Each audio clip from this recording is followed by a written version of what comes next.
رب اشرح لي صدري ويسر لي أمري واحلل عقدة من لساني يفقه قولي. الحمد لله المبدئ المعيد الغني الحميد ذي العفو الواسع والعقاب الشديد، والصلاة والسلام على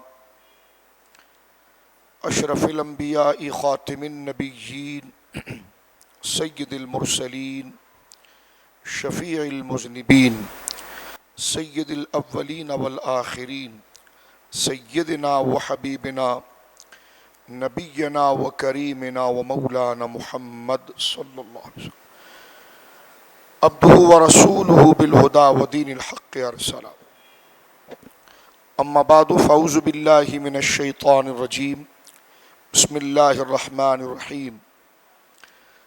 الذين يتبعون الرسول النبي الأمي الذي يجدونه مكتوبا عندهم في التوراة والإنجيل آمنت بالله صدق الله العظيم.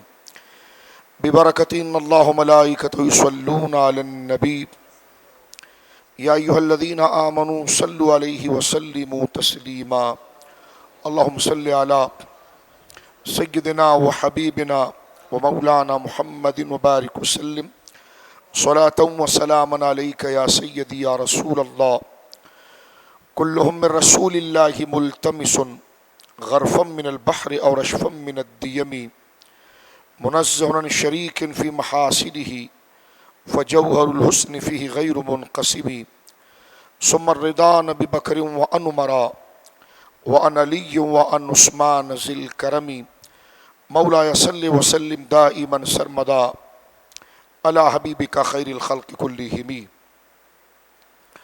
اللہ کی حمد و ثنا نبی محترم نبی معظم باعث تخلیق ارض و سما صلی اللہ علیہ وآلہ آلہ وصحبہ وبارک وسلم کی بارگاہ مقدسہ میں انتہائی محبت و عقیدت کے ساتھ درود و سلام پیش کرنے کے بعد تمام تعریف اللہ وحدہ لا شریک کے لیے ہے. ربیع الاول شریف کے یہ مبارک ساعتیں جو اختتام کی طرف ہے، جمعۃ المبارکہ کے اندر حضور سید عالم صلی اللہ علیہ وسلم کے اوصاف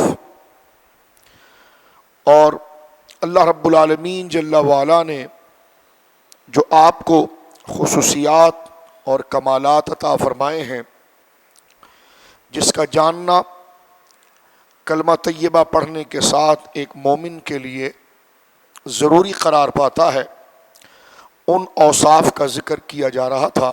اور گزشتہ درس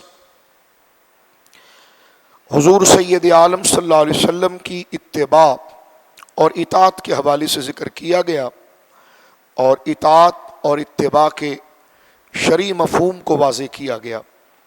آج ہم نے قرآن مجید فرقان حمید سے سورۃ الاعراف، جو ترتیب مصحف کے اعتبار سے قرآن کریم کی 7ویں سورت ہے اور پارہ 9 ہے، اور اس کی آیت نمبر 157 سے جس ایک آیت کے اندر اللہ رب العالمین نے نبی کریم صلی اللہ علیہ وسلم کے 9 صفات کو ذکر فرمایا ہے، آج ان آیات میں سے چند صفات کو آج جمعۃ المبارکہ کا موضوع بنایا جاتا ہے. آئندہ جمعے میں انشاءاللہ العزیز اس کی باقیات کو ذکر کیا جائے گا. اللہ رب العالمین نے حضور سید عالم صلی اللہ علیہ وسلم کی عظمت و شان کو ذکر کرتے ہوئے سابقہ امت بالخصوص حضرت موسیٰ علیہ السلام کو اس بات کی تلقین فرمائی کہ اگر وہ یہ چاہتے ہیں کہ ان کی امت کے لیے دنیا و آخرت کی بھلائی لکھ دی جائے، تو اللہ رب العالمین فرماتا ہے فَسَأَكْتُبُهَا لِلَّذِينَ يَتَّقُونَ وَيُؤْتُونَ الزَّكَاةَ وَالَّذِينَ هُمْ بِآيَاتِنَا يُؤْمِنُونَ. اللہ نے فرمایا کہ ان قریب ہم یہ دنیا و آخرت کی نعمتیں اے موسیٰ علیہ السلام ان کے لیے لکھ دیں گے جو اللہ سے ڈرتے ہیں اور زکوٰۃ ادا کرتے ہیں اور اللہ رب العالمین جل وعلا کی آیات پر ایمان لاتے ہیں. اور پھر آگے ارشاد فرمایا کہ الذین یتبعون الرسول النبی الامی اور جو غلامی کریں گے اس رسول کے کہ جو بے پڑھے، یعنی جنہوں نے کسی سے ظاہری طور پر تعلیم حاصل نہیں کی، تو بے پڑھے غیب کی خبریں دینے والے نبی جن کا نام لکھا ہوا پائیں گے وہ تورات کے اندر اور انجیل کے اندر اپنے پاس۔ یہ تین شانیں ابتدائی طور پر ذکر کی گئی کہ الرسول النبی الامی، کہ اے موسیٰ اگر آپ کی امت کو علیہ السلام دنیا و آخرت کی بھلائی چاہیے تو پھر وہ اتباع کریں ہمارے اس عظیم رسول کی جو نبی ہیں اور امی ہیں۔ اب یہاں پر حضور سید عالم صلی اللہ علیہ وسلم کے جو اوصاف ذکر کیے گئے ہیں ان میں سے ایک لفظ خاص طور پر امی ذکر کیا گیا، لیکن تھوڑی سی سمجھداری ہونی چاہیے کہ اس آیت کے پورے ترجمے کو اگر ساتھ میں لے کر چلیں تو آگے آنے والی شان کا معنی پیچھے والی آیات سے، پیچھے والے لفظ سے خود بخود واضح ہوتا ہے۔ سب سے پہلے حضور علیہ الصلوۃ والسلام کی جو شان بیان کی گئی وہ ہے الرسول، کہ الذین یتبعون الرسول النبی الامیہ، کہ اے موسیٰ آپ کی امت اتباع کریں کس کی؟ جو رسول ہے۔ رسول کی تعریف یہ ہے کہ وہ عظیم ہستی کہ جنہیں اللہ رب العالمین جل وعلا نے اپنے بندوں تک تبلیغ کی، رسالت کی اجازت عطا فرمائی اور انہیں جدید شریعت عطا فرمائی اور انہیں جدید شریعت کے ساتھ کتاب سے نوازا۔ پھر آگے فرما النبیہ، نبی عربی زبان میں اس وقت اس میں فاعل واقع ہوا ہے گرامر میں، یہاں پر یہ اگر ہم دیکھیں کہ نبی کا لفظ جو ہے اس کا مادہ اشتقاق کیا ہے اور یہ کن لفظوں سے بنا ہے، تو اس کے بارے میں علماء نے دو باتیں کی ہیں، تیسری بات نہیں کی، کہ نبأن اور نبون۔ اگر نبون سے اس کا معنی لیتے ہیں تو اس کا معنی ہوتا ہے بلندی، تو نبی کا ایک معنی لغوی اعتبار سے بنے گا کہ وہ شخصیت جس کو اللہ نے بلندی عطا فرمائی۔ اور اگر نبأن آگے حمزہ، جیسے اما یتساءلون عن النبأ جو آخر میں حمزہ آتا ہے اور نبون میں واو آتا ہے، تو نبون سے اگر نبی کو مشتق مانے تو معنی ہوگا بلندی، اور نون با حمزہ نبأن اما یتساءلون عن النبأ، نبا سے مانے تو اس نبا کہتے ہیں بڑی خبر کو، عظیم خبر کو، حیران کن خبر کو کہ جس تک انسان کی رسائی نہ ہو، اور نبی اس کا اسم فاعل ہے، تو نبی وہ ہوا جو اس اہم خبر کو دینے والا ہے۔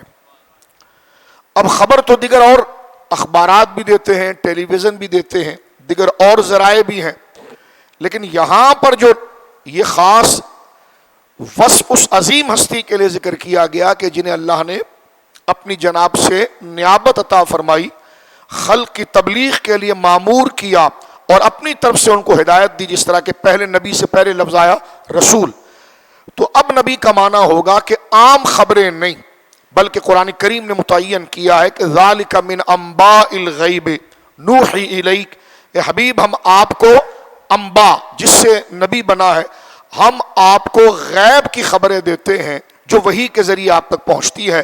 تو نبی کا پھر معنی ہوا کہ وہ خبریں دینا کہ جس کی رسائی انسان کے بس میں، انسان کے سینس میں، انسان کی عقل میں، انسان تک پہنچنے والی خبر سے بہت دور، یعنی فرش زمین پر کھڑے ہو کر عرش کی خبریں دینا، ظاہر والوں کو غیب کی خبریں دینا۔ تو تین لفظ حضور کے لیے استعمال ہوئے، الرسول النبی الامی، امی کو بعد میں ذکر کیا اور امی سے پہلے نبی کو ذکر کیا، اور نبی کا معنی ہے غیب کی خبریں دینے والا، اور خبریں بغیر علم کے نہیں دی جا سکتی، کیونکہ ہماری ساری کتابوں کے اندر عقائد میں یہ مسئلہ لکھا ہوا ہے۔ علامہ تفتزانی رحمۃ اللہ علیہ نے شرح عقائد جو ہمارے مدرسوں میں پڑھائی جاتی ہے، انہوں نے پہلا کتاب ہی کو اس سے شروع کیا ہے کہ علم کے سورس کتنے ہیں، علم کتنی چیزوں سے آتا ہے، علم نتیجہ ہے، علم حاصل ہے، علم مقصود ہے، لیکن علم تک کیا چیزیں ہیں جو پہنچاتی ہیں، وہ کہتے ہیں 3 ذرائع ہیں، اور اس کو سائنس بھی ایگری کرتی ہے کہ علم تک پہنچنے کے 3 ذریعے، ایک تو عقل ہے، اس کے ذریعے علم تک پہنچا جاتا ہے، اور عقل کی تعریف ہماری منطق کی کتابوں میں آتی ہے کہ حصول الصورۃ الشیء عند العقل، جو چیز عقل کے پاس پہنچتی ہے تو عقل کے پاس جو چیز روشن ہوتی ہے وہی علم ہوتا ہے، تو علم تک جہاں سے اپروچ ہوتی ہے تو علم کا ذریعہ، علم کا واسطہ پہلے عقل ہے، اور دوسری چیز آپ کے سینس ہے۔ اللہ نے انسان کو 5 حس، 5 سینس عطا فرمائے، کسی چیز کو وہ دیکھ کر جانتا ہے، چھو کر جانتا ہے، چکھ کر جانتا ہے، سن کر جانتا ہے، اور مس کر کے جانتا ہے، تو یہ قوت باصرہ، قوت ذائقہ، قوت شامہ، قوت سامعہ اور قوت لامسہ، یہ 5 طاقتیں جس کو ہم 5 سینس اپنی دیگر اور زبانوں میں بھی کہتے ہیں۔ تو علم تک اپروچ کے پہلا ذریعہ عقل ہے، عقل کے قریب جو چیز آتی ہے وہ علم ہوتی ہے، اسی کو علم کہا جاتا ہے۔ یا دوسرا ذریعہ علم کا یہ سینس کہ آپ کسی چیز کو چھوتے ہیں، چھونے کے بعد جو نتیجہ آتا ہے وہ علم ہے، اور تیسری چیز ہے خبر، علم تک، علم کے حاصل کا تیسرا ذریعہ خبر، یہاں آپ بیٹھے ہیں آپ کو کچھ نہیں پتا، لیکن کسی نے خبر دی کہ لاہور میں ایسا ہوا تو فوراً آپ کو علم آ گیا، تو علم جو ہے وہ نتیجہ ہے، اور وہ کن چیزوں سے حاصل ہوتا ہے، وہ عقل سے ہوتا ہے، سینس سے ہوتا ہے اور خبروں سے ہوتا ہے۔ اب اس بات کو اگر ہم سمجھ گئے ہیں کہ خبر کا ملنا یہ علم کی دلیل ہے، علم کی وجہ ہے، علم کی علت ہے، علم کا کامل سورس ہے، خبر ملنے کے بعد بندہ جاہل نہیں رہتا، جس چیز کی خبر مل رہی ہے اس کا علم ہو جاتا ہے۔ تو قرآن یہ کہتا ہے ذالک من انباء الغیب نوحی الیک، حبیب ہم آپ کو غیب کی خبریں دے رہے ہیں وحی کے ذریعے۔ تو سمپل جواب آ گیا کہ حضور سید عالم کو وحی کے ذریعے غیب کی خبر مل رہی ہے، تو جواب بنا کہ وحی کے ذریعے آپ کو غیب کا علم مل رہا ہے۔ تو حضور کی پہلی شان جو ذکر کی گئی وہ رسول ہے، وہ شریعت کے ساتھ متعلق ہے، نئی شریعت کتاب جس کو دے کر اللہ رب العالمین مقام نبوت عطا فرمائے، کیونکہ نبی جو ہے وہ عام ہے اور رسول جو ہے وہ خاص ہے، یعنی ہر رسول جو ہے وہ نبی تو ہے لیکن ہر نبی جو ہے وہ رسول نہیں ہے، اس لیے کہ رسول وہ ہوتا ہے جو صاحب شریعت ہوتا ہے، شریعت جدیدہ، شریعت ضابطہ زندگی کو کہتے ہیں، عقائد کو نہیں کہتے، اعمال و احکام کو کہتے ہیں۔ جیسے بنی اسرائیل پر کچھ چیزیں حرام تھی، ہم پر حلال ہے۔ حضرت موسیٰ کی شریعت کے اندر اونٹ کا گوشت کھانا، ایک ہی مثال صرف دیتا ہوں، وقت مختصر ہے، وہ حرام تھا، ہماری امت پر حلال ہو گیا۔ اس امت میں سجدہ تعظیمی حلال تھا، حضرت یعقوب علیہ السلام نے حضرت یوسف کو سجدہ کیا، بھائیوں نے سجدہ کیا، لیکن اس امت کے اندر وہ حرام ہو گیا۔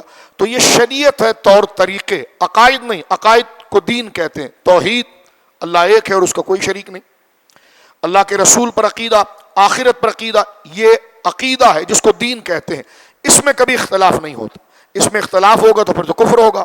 تو حضرت آدم سے لے کر حضور تک جتنے انبیاء آئے، دین ایک ہی تھا، عقیدہ ایک ہی تھا، سب نے اللہ کی توحید کی بات کی، اللہ کی وجود اور وحدانیت کی بات، سب نے اللہ کی یہ بات پہنچانے والے رسولوں پر ایمان لانے کی بات کی، سب نے آخرت کی بات کی، لیکن لوگوں کی طبیعت، ماحول، مزاج، آب و ہوا کی وجہ سے، ان کی خوراک کے حوالے سے، ان کے لباس کے حوالے سے، ان کے رسم و رواج کے حوالے سے طریقے مختلف ہوتے رہے، اس کو شریعت کہتے ہیں۔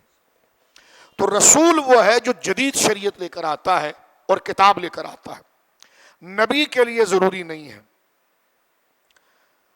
نبی رسول کی، جو رسول ہیں، جو ان سے مرتبے میں بڑے ہیں، ان کی تبلیغ پر مامور ہوتے ہیں، ان کی کتاب پر مامور ہوتے ہیں، یا ان کی شریعت کے لیے ان کے مبلغ ہوتے ہیں وہ بھی نبی، دونوں نبی ہیں، لیکن ان کا درجہ اس لیے بڑا ہے کہ ان پر کتاب اترتی ہے، ان پر صحائف اترتے ہیں اور ان پر نئی شریعت اترتی ہے، اس میں تو کوئی دو رائے نہیں ہے کہ رسالت اور نبوت دونوں حضور پر ختم ہو چکی ہے.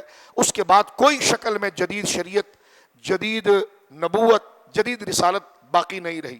لیکن یہاں سمجھنے کی بات یہ ہے، حضور کو امی تیسرے درجے میں کہا گیا ہے. پہلے حضور کی دو شانیں بیان ہوئی، رسول ہیں، نبی ہیں، امی ہیں. تو امی کے معنی کی طرف جانے سے پہلے یہ جو پیچھے چیزیں آ رہی ہیں اس کو ساتھ میں جوڑیں گے تو امی کا معنی خود ہی کھل جائے گا.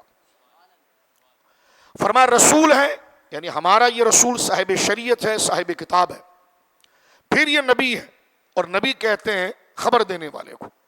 کون سی خبر؟ ابھی میں نے آپ کو بتا دیا، غیب کی خبر دینے والے کو. اور خبر جو وہ علم لے کر آتی ہے تو نبی خود بتاتا ہے کہ یہ علم والا ہوتا ہے. سمپل کانسیپٹ کہ نبی کا لفظ، نبی کا درجہ، نبی کا سٹیٹس، نبی کا رینک یہ خود بتاتا ہے کہ یہ علم سے خالی نہیں ہوتا، علم والا ہوتا ہے، کیونکہ وہ خبر دینے والا. نبی کا معنی خبر دینے والا. تو اب کون سی خبر دینے والا؟ اخبار بھی خبر دے رہا ہے، ٹیلی ویژن بھی خبر دے رہی ہے، اس کو نبی نہیں کہا جاتا.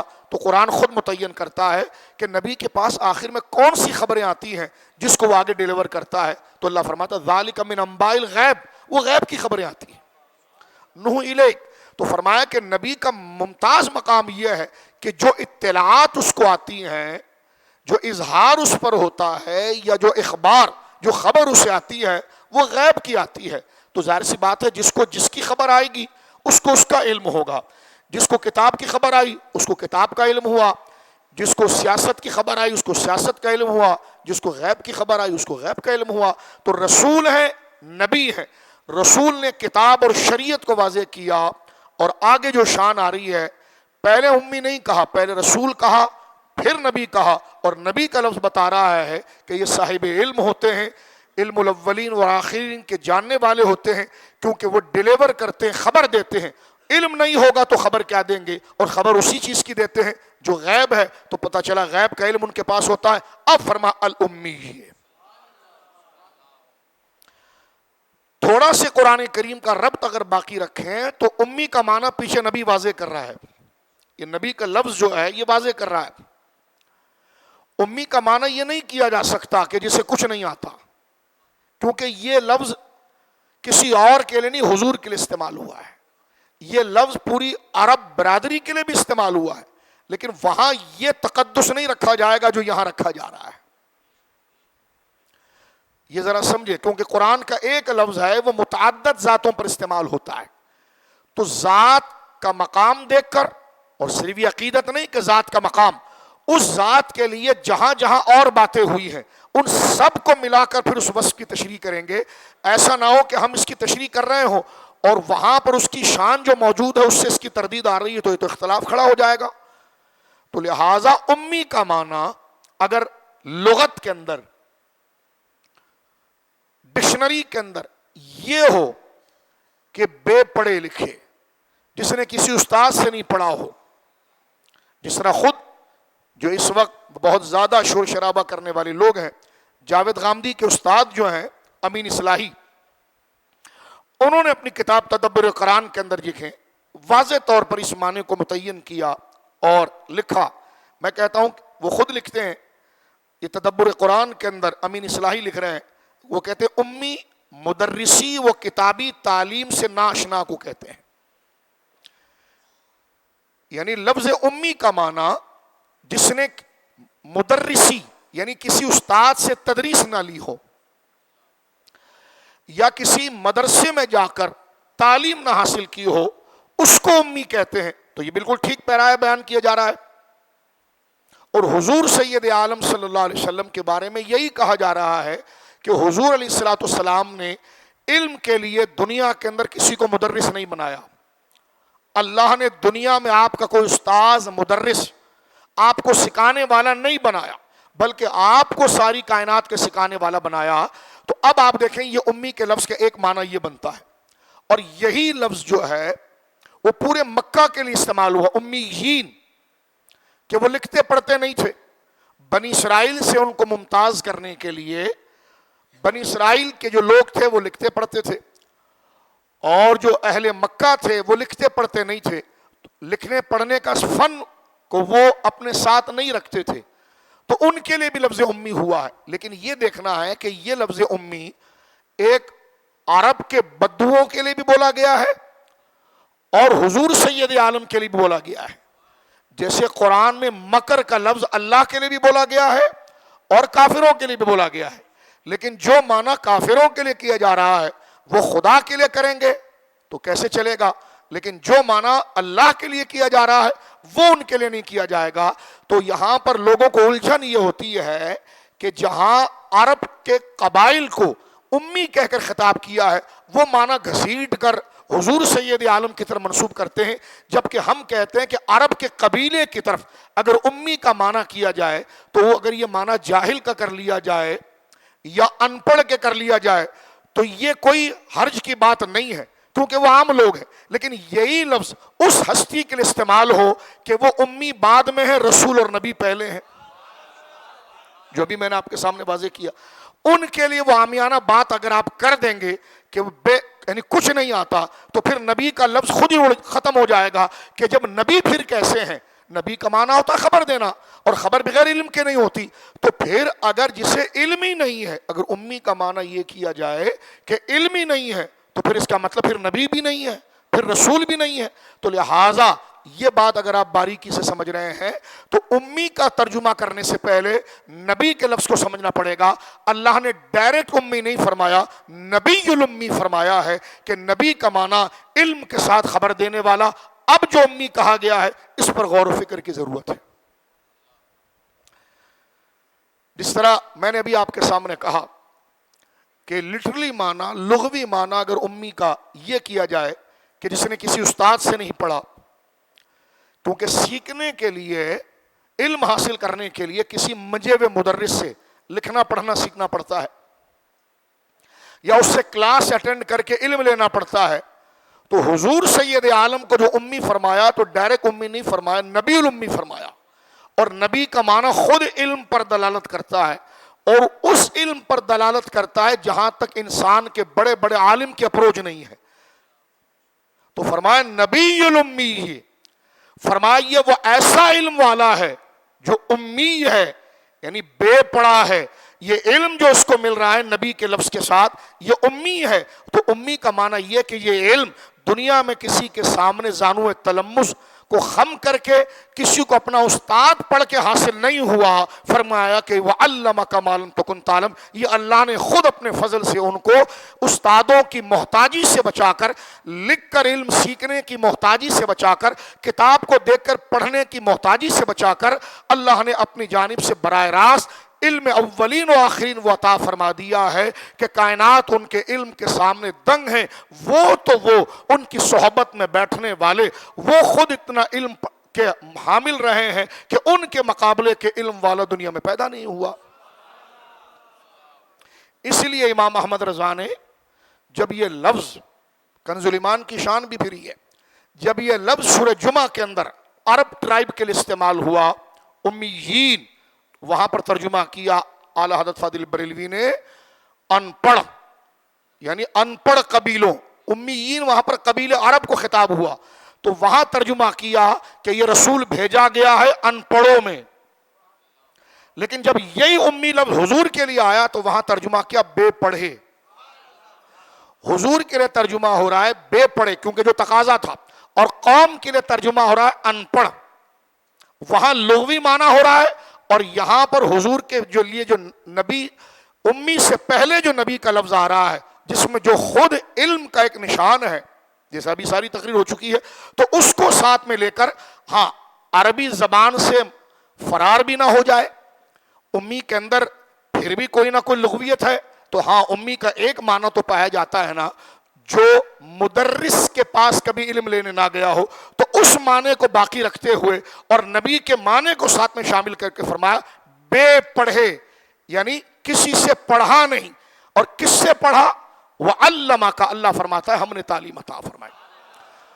لہذا سمپل کانسیپٹ یہ ہے, ترجمہ قرآن کرتے ہوئے ایک جملہ میں عرض کرنا چاہتا ہوں, یہ خواہ کی عقیدت کو ایڈ نہیں کر رہے ہیں ہم, یہ تو الگ بات ہے کہ حضور کی عقیدت ہی اصل دین ہے, لیکن یہ عقیدت کے لیے جو چیز ہمیں ابھار رہی ہے اس کی وجہ یہ ہے کہ حضور سید عالم کی جو دیگر شان قرآن میں ذکر ہوئی ہے ان تمام کو لے کر اس شان کا ترجمہ ہوگا.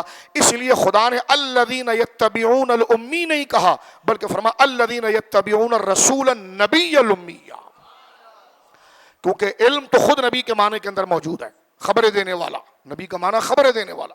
کون سی خبریں؟ ابھی میں نے آپ کو بتا دیا، غیب کی خبریں دینے والا. اور ظاہر سی بات ہے کہ خبریں بغیر علم کے نہیں دی جا سکتی، تو جب غیب کی خبریں دی جائے گی تو غیب کی خبریں جو ہے وہ غیب کے علم کے بغیر نہیں دی جا سکتی. تو اب امی کا معنی بالکل علم سے خالی نہیں کیا جا سکتا، کیونکہ اس سے پہلے نبی کا معنی خود علم کا شاہکار ہے. فرمایا نبی الامی ہی، وہ علم والا نبی جو امی ہے، یعنی کسی استاد سے پڑھے بغیر ہم سے علم لینے والا ہے.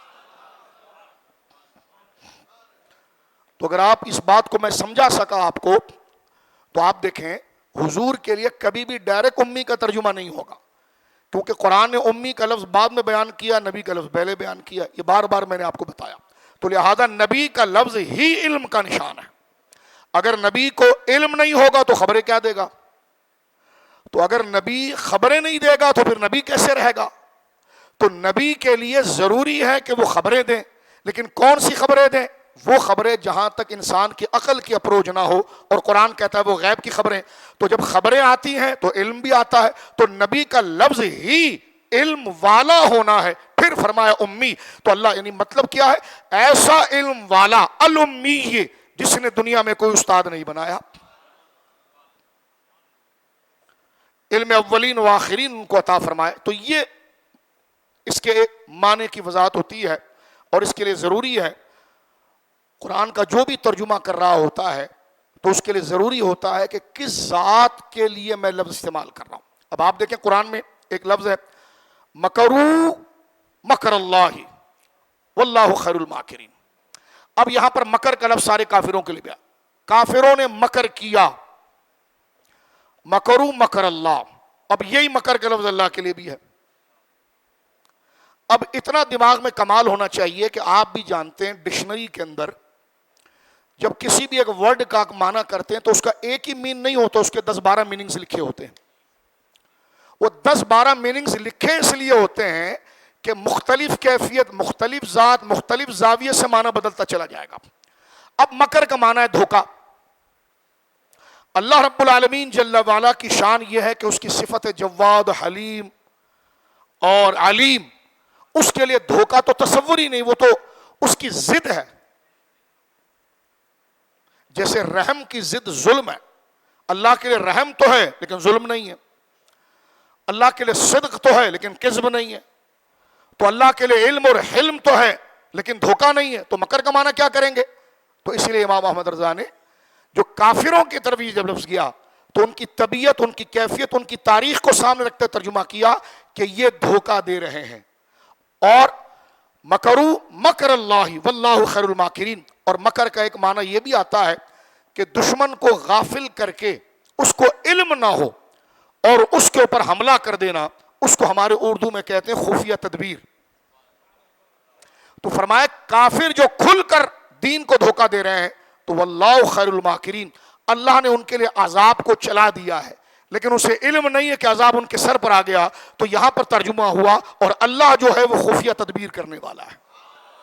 جبکہ دونوں لفظ دیکھیں مکر استعمال ہو رہے ہیں، اور کافروں پر عذاب آ رہا ہے لیکن ان کو پتہ نہیں، وہ سمجھ رہے ہیں ٹھنڈی ہوا ہے، وہ سمجھ رہے ہیں کھلی فضا ہے.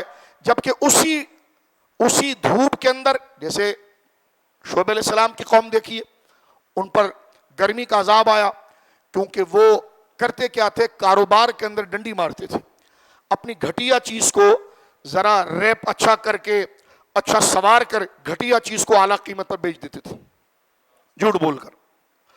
اور اگلے کی اگر قیمتی چیز اور وہ مجبور ہو تو اس کو کہتا نہیں تو مارکیٹ میں اس کو تو کوئی بھی نہیں لگا، تمہیں لو.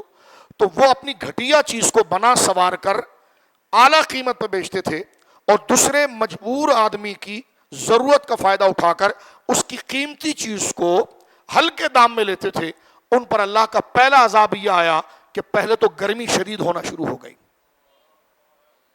جیسے آج اب میں اور آپ اسی چیز کو دیکھ رہے ہوتے ہیں کہ جناب آج 43 تھی، آج سینٹی گریڈ 48 تھا، کبھی پیچھے جا کر دیکھا نہیں کہ اس کی وجہ کیا ہوتی ہے؟ تو شعیب علیہ السلام کی قوم پر جو علیہ باللہ عذاب آیا، قرآن کریم کہتا ہے کہ دھوپ شدید ہوئی، یہاں تک کہ وہ اپنے گھر میں نہیں بیٹھ سکے، یعنی گھر کا سایہ ان کے لیے بڑا مصیبت بن گیا، اتنی گرمی ہوئی۔ اتنے میں انہوں نے دیکھا کہ ایک بادل چلا آ رہا ہے، ایسا جو بادل، کالا بادل جو بارش کا پانی لے کر آتا ہے، تو وہ خوش ہونے لگے کہ چلو اتنی گرمی تھی تو اب یہ بادل جو آ رہا ہے یہ بارش برسائے گا، تو اپنے گھروں سے نکل کر بھاگے اور اس بادل کے نیچے کھڑے ہوئے، لیکن ان کو یہ نہیں پتا تھا کہ اس بادل میں پانی نہیں، خدا کا عذاب ہے۔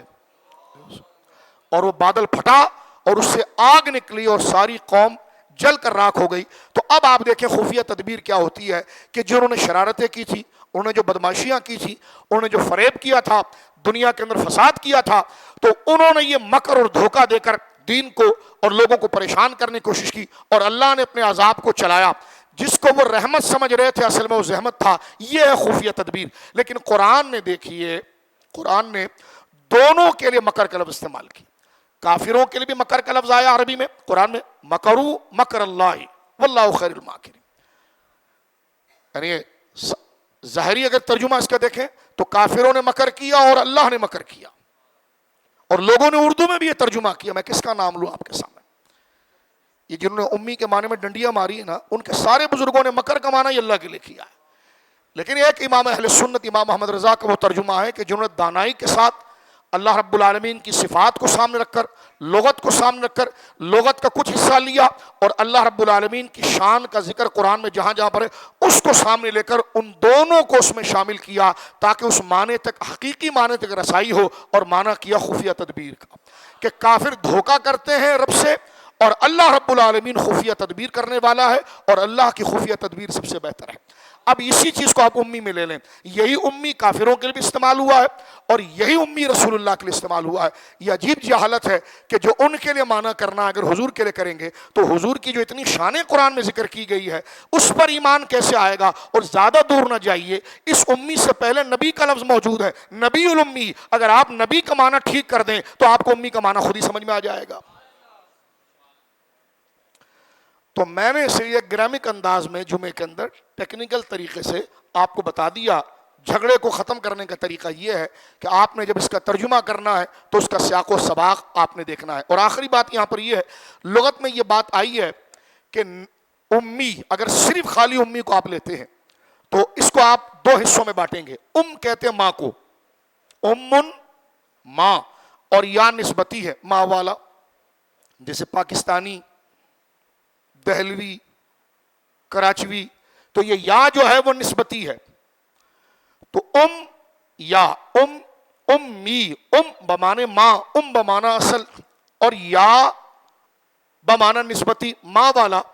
تو امی کا معنی بے پڑا یہاں پر اس لیے کیا گیا ہے، بے پڑا بمنا، معنی یہ ہے، بعض لوگ اس کو پوسٹ بنا کے چلا رہے، دیکھو امی کا معنی ان پڑھ کے کر دیا امام محمد رضا نے۔ او بھائی کس کے لیے کیا یہ تو بتاؤ، لیکن جو حضور کے لیے کیا وہ کیوں نہیں بتاتے؟ تو سورہ جمعہ میں آپ نے معنی ان پڑھ کیا، امیین کا معنی کن کے لیے؟ جب وہ قبیلے کے لیے بولا گیا، لیکن جب یہی لفظ امی حضور کے لیے بولا گیا تو وہاں معنی پہ آپ نے کیا وہ عظیم رسول جو غیب کی خبریں دینے والے ہیں اور بے پڑھے ہیں۔ بے پڑھے مراد کسی سے پڑھا نہیں، یہ پرانی اردو میں ترجمہ اس کا ہوا کہ بے پڑھے بغیر استاذ والے، کہ جنہوں نے استاد رکھا نہیں۔ اور مروجہ جو طریقہ ہمارے وہاں علم حاصل کرنے کا ہے، لکھنے کا اور پڑھنے کا ہے، تو اللہ رب العالمین نے ان دونوں سے آپ کو بری کر کے اولین اور آخرین کا علم عطا فرمایا۔ یہ ایک الگ بحث ہے جو اگلے جمعے ہم پیش کریں گے، یہ تو اس کا لغوی معنی ہے، لیکن حضور سید عالم کو اللہ نے لکھنے پر بھی قدرت عطا فرمائی اور پڑھنے پر بھی قدرت عطا فرمائی۔ لیکن ایک سوال کا جواب یہاں سن لیجئے، آخر لکھنا پڑھنے کی غرض کیا ہے؟ بہت سے لوگ لکھتے پڑھتے ہیں لیکن علم نہیں آتا، تو پتا چلا لکھنا سورس ہے، ذریعہ ہے علم تک پہنچنے کا۔ لکھنا علم کو محفوظ کرنے کے لیے، آپ جس چیز کو لکھتے ہیں وہ آپ کے پاس محفوظ ہو جاتا ہے۔ اور اللہ نے فرمایا ان علینا جمع ہوا قرآن، حبیب تجھے یاد کرانا یہ ذمہ داری ہماری ہے۔ لکھ کر بندہ یاد کرتا ہے، اور رب نے فرمایا لکھ کر یاد کرنے والی رسم سے تجھے بچا کر ہم نے خود علم نشرح لک صدرک، تیرے سینے کو کھول کر سب چیزیں خود تیرے سینے میں یاد کروا دی ہیں۔ کیونکہ لکھنے کی لاجک کیا ہے، کاپی میں آپ لکھتے ہیں اس علم کو محفوظ کرتے ہیں، اللہ نے لکھنے کی محتاجی کے بغیر ہی وہ علم آپ کے سینے میں محفوظ کر دی۔ اور پڑھنے کا مطلب یہ ہوتا ہے کہ براہ راست اس سے علم حاصل کرنا، تو اللہ رب العالمین نے کتاب میں دیکھ کر کسی مضمون کو لے کر پھر علم حاصل کر کے کتاب کا محتاج ہو جانا، اس استاد کا محتاج ہو جانا، اس مکتب کی طرف چلے جانا، اس سے بچا کر اللہ رب العالمین نے وہ علم اولین اور آخرین کا پہلے ہی آپ کو عطا فرما دیا، تاکہ دنیا میں یہ طنز نہ ہو کہ آپ نبی تو بن کر آئے لیکن آپ کے استاد کا رتبہ آپ سے زیادہ ہے، آپ ان کا ادب کیجئے، ان کو فالو کیجئے۔ تو اللہ نے سب کو رسول اللہ کے تابع کیا ہے، حضور کو اللہ رب العالمین نے کسی بندے کے تابع نہیں کیا، اس لیے اللہ نے فرمایا انک لعلی خلق عظیم، حبیب ہم نے آپ کو اعلیٰ اخلاق کے اوپر فائز کیا، مثلا سچائی کے اوپر فائز کیا، اعلیٰ اخلاق دیانت کے اوپر فائز کیا، اعلیٰ بمعنی استعلاء کنٹرول کے لیے آتا ہے، ہم نے آپ کو اخلاق حسنہ کا کنٹرول دیا، کیا مطلب آپ ادھر جائیں تو وہ خلق حسنہ ہے، ادھر جائیں تو خلق حسنہ ہے، یعنی عام انسان نیک بننے کے لیے نیک اخلاق کو اپنائے گا تو نیک ہوگا، سچ بولے گا تو نیک ہوگا، امانت کا کام کرے گا تو نیک ہوگا، تواضع انکساری کرے گا تو نیک ہوگا، تو ہر بندے کو نیک ہونے میں اخلاق کا احسان ہے۔ خدا نے اس احسان سے بھی حضور کو بری کیا، فرمایا ہم نے اخلاق پر آپ کا احسان کیا کہ جو ادائیں آپ کریں گے وہ احسان بنے گا، وہ اخلاق بنے گا۔ تو یہ دیکھیے کہ حضور سید عالم کی ذات کو اللہ رب العالمین نے کس قدر منفرد فرمایا۔ میں ایک حدیث پاک پیش کرتا ہوں آپ کے سامنے، بخاری شریف کی حدیث ہے، حضرت ابو ہریرہ حضور علیہ السلام کے پاس آئے۔ اب آپ دیکھیں لکھا کیوں جاتا ہے؟ تاکہ علم محفوظ ہو جائے۔ یہ میرے سامنے بخاری شریف حدیث نمبر 1019 ہے، اور یہ باب حفظ العلم میں کتاب العلم میں امام بخاری سے روایت کو لائے ہیں۔ حضرت ابو ہریرہ کہتے ہیں قلت یا رسول اللہ، میں نے حضور سے کہا اے اللہ کے رسول صلی اللہ علیہ وسلم، انی اسمع منک حدیثا کثیرا انساہ، میں آپ کی باتیں بہت سنتا ہوں لیکن باہر جاتا ہوں تو بھول جاتا ہوں۔ اب ظاہر سی بات ہے میں آپ کی بات سن رہا ہوں، آپ میری بات سن رہے ہیں، بندہ تھوڑی دیر کے بعد بھول جاتا ہے، تو جو سمجھدار ہوتے ہیں وہ یا تو ریکارڈ کر لیتے ہیں یا جلدی جلدی لکھ لیتے ہیں۔ تو لکھنا جو ہے وہ علم کو محفوظ کرنا ہے، علم کو قید کرنا ہے، لکھنے سے علم قید ہو جاتا ہے، پھر 10 سال کے بعد بھی اگر آپ کاپی کھولیں گے تو آپ کو سارا منظر ساری باتیں مسئلہ سمجھ میں آ جائے گا۔ لیکن ابو ہریرہ رضی اللہ عنہ کہتے ہیں میں حضور سے حدیثیں سنتا تھا اور مجلس سے اٹھ کر جاتا اور بھول جاتا، اور حضور کی حدیث دین ہے، تو میں نے حضور سے اپنی جو شکایت تھی وہ عرض کی، یا رسول اللہ میرے لیے پریشانی ہے، انی اسمع منک حدیثا کثیرا، میں آپ سے بے شمار باتیں سنتا ہوں دین کی لیکن حافظہ ایسا ہے بھول جاتا ہوں۔ تو حضور نے یہ نہیں کہا کہ قلم کاغذ لے آیا کر اور لکھ لیا کر کیونکہ لکھنے سے علم محفوظ ہوتا ہے، نہیں۔ اب دیکھیں جس طرح لکھنے پڑھنے کے بغیر اللہ نے علم دیا، کتنی اچنبے اور عجیب اور معجزے کی بات ہے۔